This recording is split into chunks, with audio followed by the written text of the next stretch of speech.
નમસ્કાર મિત્રો, જય શ્રી કૃષ્ણ. સ્વાગત છે ફરી એક વખત આપનું આપણી યુટ્યુબ ચેનલ ભક્તિ કીર્તન સંગ્રહમાં.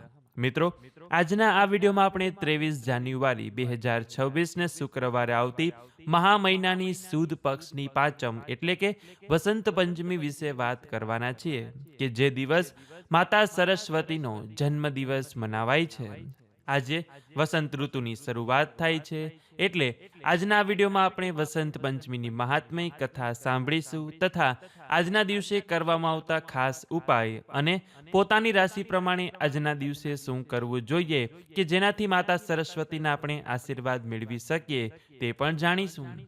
તો અંત સુધી મારી સાથે જોડાયેલા રહેજો. વિડીયો પસંદ આવે તો લાઈક કરી તમારા મિત્રોને મોકલી, અમારી ચેનલમાં નવા હોય તો સબસ્ક્રાઇબ કરવાનું ભૂલતા નહીં કે જેથી આવનાર અવનવા વિડીયો આપ સૌને મળતા રહે. તો મિત્રો, પંચાંગ અનુસાર પ્રત્યેક વર્ષના મહા મહિનાની શુક્લ પક્ષની પાંચમની તિથિ એટલે કે વસંત પંચમીનો દિવસ કે જે દિવસે માતા સરસ્વતીનું પૂજન થાય છે. આજે મુખ્ય રૂપે જ્ઞાન, વિદ્યા અને સંગીત કલાના દેવી માતા સરસ્વતીને દિવસ સમર્પિત છે. માન્યતા છે કે વસંત પંચમીના દિવસે માતા સરસ્વતીજી હાથમાં પુસ્તક, વીણા, માલા અને શ્વેત કમળ પર બિરાજમાન થઈને પ્રગટ થયા હતા. એટલા માટે આ દિવસે સરસ્વતી માતાજીના પૂજનનો મહિમા બતાવવામાં આવેલો છે. જે ભક્તો આજે વ્રત કરે છે, ઉપવાસ કરે છે, માનું પૂજન કરે છે, તેને સદબુદ્ધિ જ્ઞાનની પ્રાપ્તિ થાય છે અને દેવી માતા તેના ઉપર પ્રસન્ન રહે છે. મા વિદ્યાની દેવી એવી સરસ્વતીનું એક રૂપ મહાકાલીનું પણ છે અને આ સરસ્વતી ત્રિદેવીઓમાં એક દેવી છે. જો કે મા તો એક જ છે પરંતુ સ્વરૂપ અલગ અલગ છે. મા સરસ્વતીજીનું પૂજન થવાથી મહાકાળી માતા અને મહાલક્ષ્મીજી પણ પ્રસન્ન થઈ જાય છે. વસંત પંચમીના દિવસે સરસ્વતી દેવીનું પૂજન કરીને બુદ્ધિ, વિવેક, ગુણ અને જ્ઞાનની પ્રાપ્તિ થાય છે. જો કે આજે દિવસ પણ ઘણો શુભ છે, વણજોયું મુહૂર્ત પણ કહેવાય છે, એટલે વસંત પંચમીના દિવસે ઘણી એવી સારી વસ્તુની ખરીદી પણ કરવામાં આવે છે.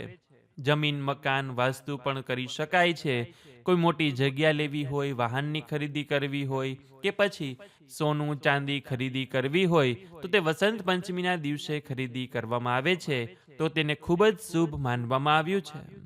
આ સિવાય આજના દિવસે વણજોયું મુહૂર્ત હોવાથી લગ્ન, સગાઈ વગેરે જેવા માંગલિક કાર્યો કરવામાં કોઈ પણ પ્રકારના ચોઘડિયા પણ જોવામાં આવતા નથી. આજે વસંત પંચમીના દિવસે ભગવાન શ્રી નારાયણનું પણ પૂજન થાય છે.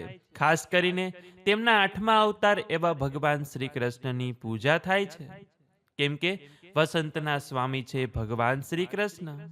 એ સિવાય આજે માતા સરસ્વતી દેવીને પીળા પુષ્પ, અબીલ, ગુલાલ, કંકુ, ધૂપ, દીપ, નૈવેદ્ય, જળ અને સાથે સાથે પીળા રંગની મીઠાઈ અર્પણ કરવામાં આવે છે. આજે જે કોઈ પૂજા કરવા બેસે છે તેમને પણ પીળા વસ્ત્ર ધારણ કરીને બેસવું જોઈએ અથવા તો સફેદ રંગના વસ્ત્રો પહેરીને માતાનું પૂજન કરવું જોઈએ. ખાસ કરીને વિદ્યાર્થીઓએ આજે સરસ્વતી માતાનું પૂજન અવશ્ય કરવું જોઈએ. ઘરે પણ કરી શકાય કે પછી શાળા, કોલેજમાં પણ કરી શકાય છે કે જેનાથી અભ્યાસમાં ઉન્નતિ થાય છે, બાળક ભણવામાં હોશિયાર બને છે. માટે જ આ વસંત પંચમીને જ્ઞાન પંચમી કહેવાય છે, શ્રી પંચમી કહેવાય છે અને ઘણી જગ્યાએ તેને સૌભાગ્ય પંચમી તરીકે પણ ઓળખવામાં આવે છે.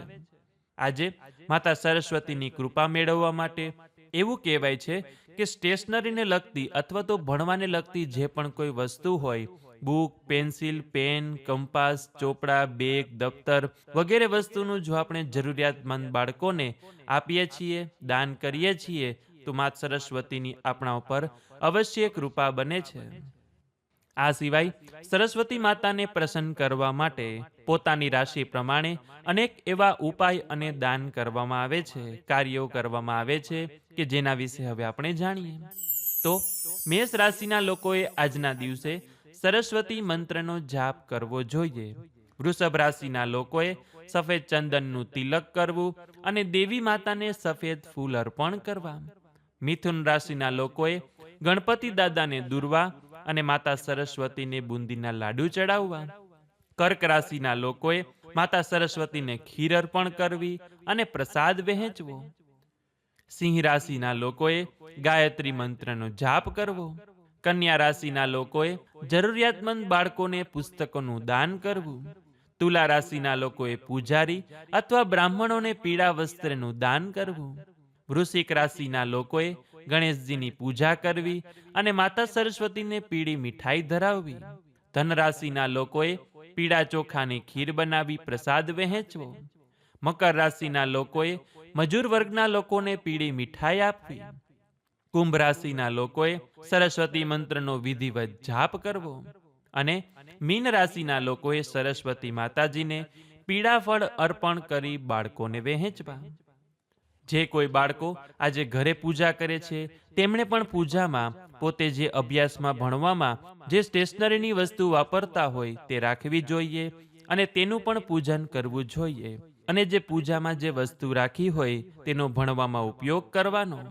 આ સિવાય વસંત પંચમીના દિવસે પીળા રંગનું મહત્વ હોવાથી અન્ય પીળા રંગની વસ્તુનું આજે દાન કરવું એ સર્વશ્રેષ્ઠ માનવામાં આવ્યું છે. ચાહે તે વસ્ત્ર હોય, કોઈ વસ્તુ હોય કે ખાવા પીવાની વસ્તુ હોય, તેનું આજે દાન કરવું જોઈએ. વળી અત્યારે તો મહા મહિનાની ગુપ્ત નવરાત્રિ પણ ચાલી રહેલી છે અને એમાં 5મો દિવસ એટલે કે માતા સરસ્વતીનો દિવસ. એટલે આ દિવસે જ્ઞાન મેળવવા અને પોતાના જીવનમાંથી આળસ અને અજ્ઞાનને દૂર કરવા માટે માતા સરસ્વતીનું પૂજન અવશ્ય કરવું જોઈએ. એવું પણ કહેવાય છે કે સરસ્વતી દેવી આપણી હથેળીમાં પણ વાસ કરે છે. એટલે વસંત પંચમીના દિવસે સવારે વહેલા ઉઠતાની સાથે જ આપણી હથેળીના દર્શન કરવા જોઈએ અને તેમની કૃપા પ્રાપ્ત કરવા માટે એક મંત્ર પણ બોલાય છે. કરાગ્રે વસતે લક્ષ્મી, કરમૂલે સરસ્વતી, કરમધ્યે તુ ગોવિંદા, પ્રભાતે કર દર્શનમ. અને અમે તો એમ જ કહીએ છીએ, માત્ર વસંત પંચમી જ નહીં પરંતુ અન્ય દિવસોમાં પણ જ્યારે આપણે જ્યારે આપણે સવારે ઉઠીએ છીએ ત્યારે હથેળીના દર્શન કરીને અને આ મંત્ર બોલીને જ ઉઠવું જોઈએ. આ સિવાય વિદ્યાર્થીએ આજના દિવસે પૂજામાં જો મોરપીંછ રાખ્યું હોય તો તે મોરપીંછ પોતાના પુસ્તકમાં રાખવું જોઈએ કે જેનાથી અભ્યાસમાં ધ્યાન અને એકાગ્રતા વધે છે અને મોરપીંછ તેના માટે ખૂબ જ શુભ ગણવામાં આવ્યું છે. જો આપનાથી આજના દિવસે એકટાણું થાય તો અવશ્ય કરવું, ન થાય તો માતા સરસ્વતીનું પૂજન કરવું, સરસ્વતી દેવીની પ્રાર્થના કરવાની, તેમના મંત્રનો જાપ કરવાનો, તો પણ આપણને વસંત પંચમીનું પુણ્યફળ મળી જાય છે. તો હવે આપણે વસંત પંચમીની કથા સાંભળીએ કે જે સાંભળવાથી આપણને એ સમજાશે કે શા માટે સરસ્વતી દેવીનું વસંત પંચમીએ પૂજન થાય છે અને સરસ્વતી દેવી શા માટે અને ક્યારે પ્રગટ થયા હતા. તો બોલીએ સરસ્વતી માત કી જય. વસંત પંચમીની કથા અનુસાર જ્યારે સૃષ્ટિનો પ્રારંભ થયો તે કાળમાં ભગવાન શિવની આજ્ઞાથી બ્રહ્માજીએ પ્રકૃતિ, જીવ અને મનુષ્ય યોનિની રચના કરી. પરંતુ આ રચના તે વ્યવસ્થિત ન થઈ એટલા માટે ચારેકોર રાક્ષસો વ્યાપ થઈ ગયા. એવા જીવ કે જે સૃષ્ટિને નુકસાન કરે એવા જીવ ઉત્પન્ન થયા. ત્યારે બ્રહ્માજીએ આ સમસ્યાને રોકવા માટે પોતાના કમંડળમાં જળ લઈને છંટકાવ કર્યો અને ભગવાન વિષ્ણુની સ્તુતિ કરી. અને સ્તુતિ કરતા જ સૂર્યનારાયણ દેવ ભગવાન વિષ્ણુનું રૂપ લઈને પ્રગટ થયા અને આ સમસ્યાને જાણીને ભગવાન વિષ્ણુએ આદિશક્તિમાં દુર્ગાનું આહવાન કર્યું. ભગવાન શ્રી નારાયણ દ્વારા આહવાન થવાથી ભગવતી મા દેવી દુર્ગા તુરંત જ પ્રગટ થયા. ત્યારબાદ બ્રહ્માજીએ ભગવાન વિષ્ણુને આ સંકટમાંથી મુક્ત થવા નિવેદન કર્યું. એ જ ક્ષણે ભગવાન શ્રી નારાયણની આજ્ઞાથી દેવી દુર્ગાએ પોતાના શરીરના તેજમાંથી એક તેજ ઉત્પન્ન કર્યું કે જે દિવ્ય નારીના રૂપમાં બદલાઈ ગયું. અને આ સ્વરૂપ એક ચતુર્ભુજ સુંદર સ્ત્રીનું હતું કે જેમના હાથમાં વીણા અને બીજા હાથમાં વરમુદ્રા હતી અને અન્ય બંને હાથોથી પુસ્તક તથા માલા ધારણ કરેલા હતા. આ દેવી પ્રગટ થયા કે વીણા વગાડવા લાગ્યા અને મધુર નાદથી આખી સૃષ્ટિ ગુંજાઈ ઉઠી.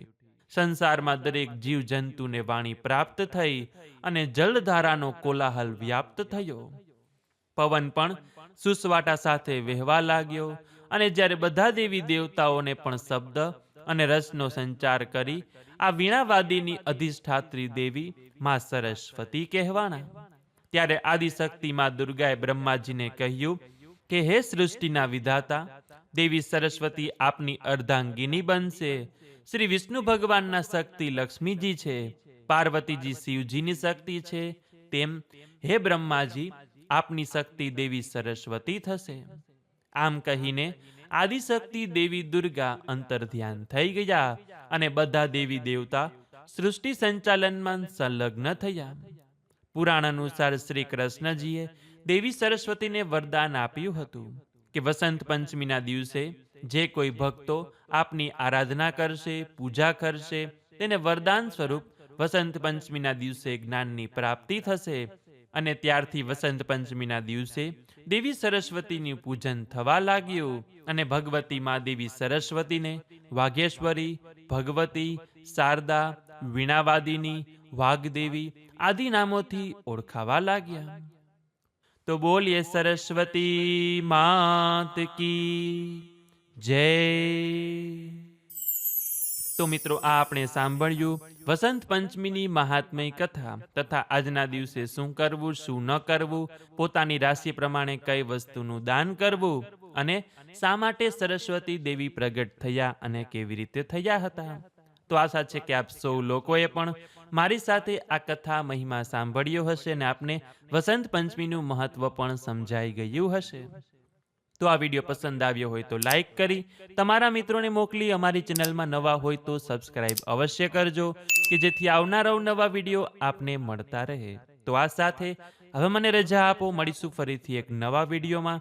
ત્યાં સુધી આપ સૌ લોકોને અમારી ચેનલના જય શ્રી કૃષ્ણ. ધન્યવાદ. મારી સાથે જોડાઈ રહેવા બદલ, મને સાંભળવા બદલ આપ સૌ લોકોનો ખૂબ ખૂબ આભાર.